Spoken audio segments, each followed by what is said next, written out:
Listen, Bangladesh and New Zealand are all set to face each other in the ODIs and T20Is, and I'm here to preview the series for you in our special segment.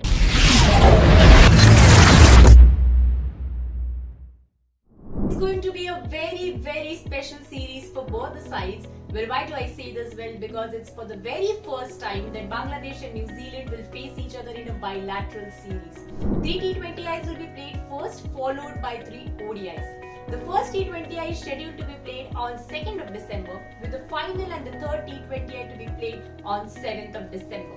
And the ODI series will start from 11th of December. Well, let me tell you that both the teams have faced each other only on one occasion in both the T20Is and the ODIs. In the T20Is, they played against each other back in the year 2020 in the T20 World Cup. And speaking of ODIs, they played against each other in this year's ODI World Cup. Let's have a look at both the squads then. Let's start with the hosts there. Leah Tahuhu and Georgia Plimo have been included in the T20Is, whereas on the other hand, Hannah Rowe and Molly Penfold have been included only for the ODIs for New Zealand in this series. Sophie Devine will captain the side, and it will be interesting to see how the home team goes about with their game.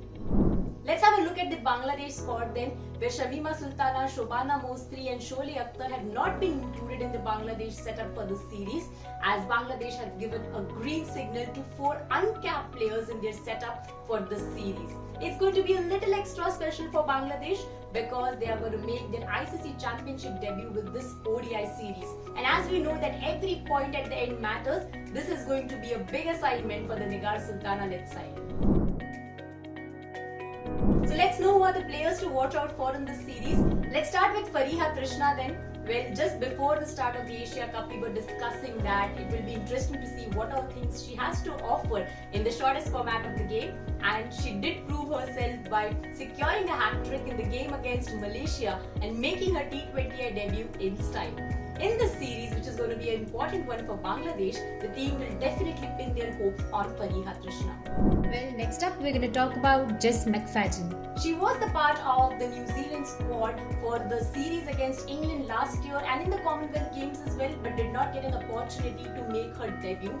But this time around, she's replaced Izzy Gaze in the setup because Izzy Gaze is with the under-19 team, and this is an opportunity for her to showcase her skills by making her debut for New Zealand. It will be interesting to see how she goes about her game, so definitely she is one player to watch out for in this series. Next up, we're going to talk about Amelia Kerr.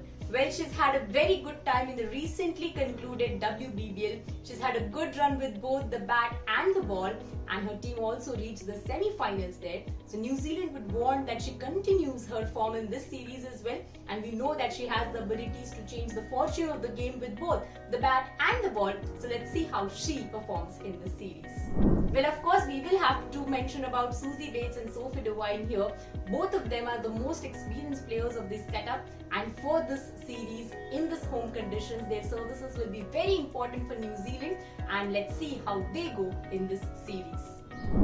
Well, this was the preview of the T20I and the ODI series. A lot of things to expect from the series, right? And you can tell me your predictions about the series in the comment section below. And to stay updated about every happening in women's cricket, you have to stay tuned to Women's Cricket Zone.